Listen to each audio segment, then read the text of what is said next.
Halo teman-teman, nama saya Ahmad Ciko, memilih dengan NIM 23.10015. Saya mahasiswa UIN SMA Banten, Fakultas Syariah dengan prodi Hukum Keluarga Islam.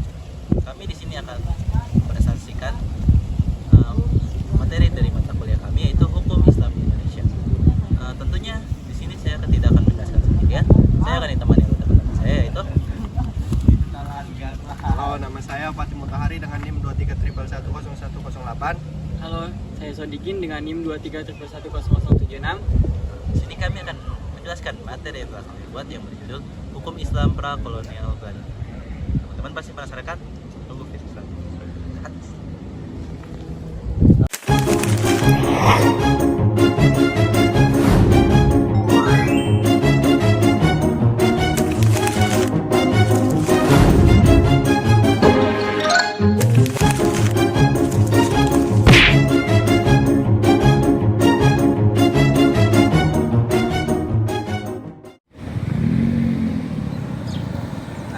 Teman-teman, sebelum kita masuk ke materi, pasti teman-teman penasaran sih kan gimana sih latar belakang yang terjadi pada hukum Islam pada masa pra-kolonial Belanda.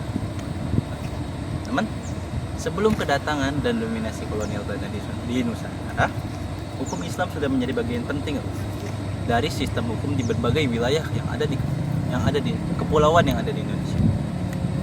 Teman-teman, penyebaran agama Islam pada abad ke-13 melalui perdagangan, dakwah, pernikahan, serta membawa unsur-unsur agama Islam yang kemudian berkembang seiring dengan penerimaan masyarakat lokal dengan agama Islam, terkait dengan agama Islam. Nah, teman-teman harus tahu bahwa hukum Islam tidak dilakukan secara seragam. Akan tetapi, hukum Islam ini diterapkan dengan atau disesuaikan dengan adat dan budaya setempat. Nah, dikenal juga sebagai adat bersendikan syarak. Contohnya apa sih adat bersendikan syarak itu? Contohnya adat syarak bersendikan Kitabullah yang ada di Minangkabau. Teman-teman, di wilayah-wilayah kesultanan seperti Kesultanan Samudra Pasai, Kesultanan Cirebon, Kesultanan Aceh, Kesultanan Demak, dan Kesultanan Banten, hukum Islam menjadi dasar sistem peradilan, terutama terkait dalam perkara-perkara seperti keluarga, seperti perceraian, seperti pernikahan, kemudian ada warisan, dan masih banyak lagi. Nah, teman-teman pasti pada penasaran gimana sih hukum Islam yang terjadi pada masa kesultanan tersebut. Saya dan teman saya akan menjelaskan lebih lanjut. Tunggu video selanjutnya. Baik teman-teman, kita masuk ke materi yang pertama, yaitu Kesultanan Samudra Pasai. Dikutip dari tulisan yang dikutip oleh seorang Ibnu Battutah, yaitu adalah seorang pelancong dari Maroko yang menuliskan perjalanannya di Samudra Pasai.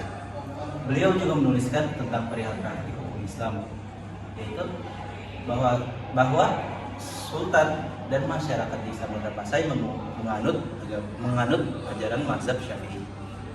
Di Samudra Pasai juga digunakan lembaga-lembaga seperti Kodi dan Mufti.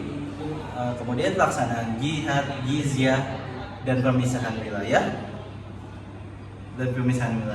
di Samudra Pasai itu sesuai dengan pemikiran dan aturan hukum Islam.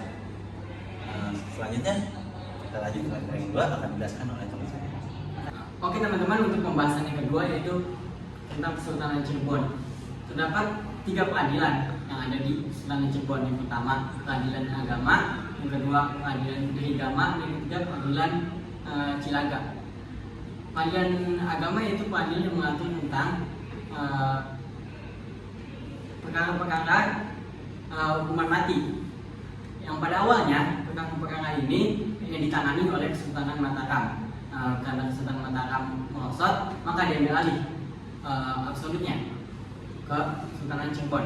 Yang kedua yaitu pengadilan derigama, pengadilan yang mengatur tentang perkawinan dan waris. dalam berpedoman pada hukum Jawa kuno dan hukum adat. Yang ketiga yaitu peradilan Silaga, peradilan yang mengatur tentang keniagaan. Yang ketiga, pembahasan tentang Kesultanan Demak. Pada masa Kesultanan Demak, kerajaan dipimpin oleh Sultan Fatah. Sultan Fatah menggunakan kodifikasi hukum Islam dengan menerapkan hukum Islam di Jawa, yang mana menggunakan kitab mazhab fikih mazhab Syafi'i. Di antara kitab-kitab ini yaitu kitab Takrib, Kashful, dan lain-lain. Lanjut pembahasan yang keempat yaitu tentang Kesultanan Aceh.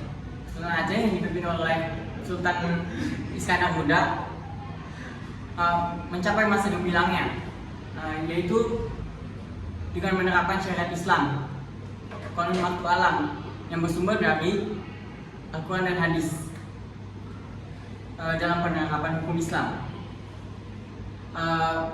Sultan Iskandar Muda juga pernah menghukum putranya yang ketahuan berzina dengan istri seorang perwira. Dalam hal ini, Sultan Iskandar Muda juga telah menerapkan hukuman mati. Nah, Sultan Iskandar Muda juga mengeluarkan kebijakan mengharapkan riba dalam wilayah kekuasaannya. Dalam pelaksanaan hukum Islam di Kerajaan Aceh, peradilan agama yang dipimpin oleh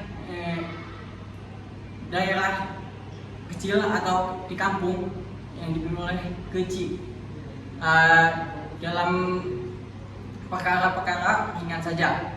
Untuk perkara-perkara berat dilakukan di peradilan hukum ahkam mukim, balai hukum mukim. Selanjutnya yaitu jika peradilan tidak memuaskan, dapat ditindaklanjuti di peradilan oleh Robalang. Sedangkan perkara-perkara berat diselesaikan di balai hukum mukim, yaitu yang selanjutnya peradilan tingkat kedua. Peradilan ini diselesaikan di oleh Robalang. Apabila peradilan di oleh Robalang tidak memuaskan, maka beralih ke peradilan ketiga yaitu peradilan Sagi. Jika peradilan Sagi tidak ditindaklanjuti atau tidak ada banding, maka peradilan Sagi bisa dimintakan kepada peradilan tinggi Sultan. Terima kasih. Baik, materi terakhir adalah Kesultanan Banten. Adi memainkan peran penting dalam pemerintahan Kesultanan Banten.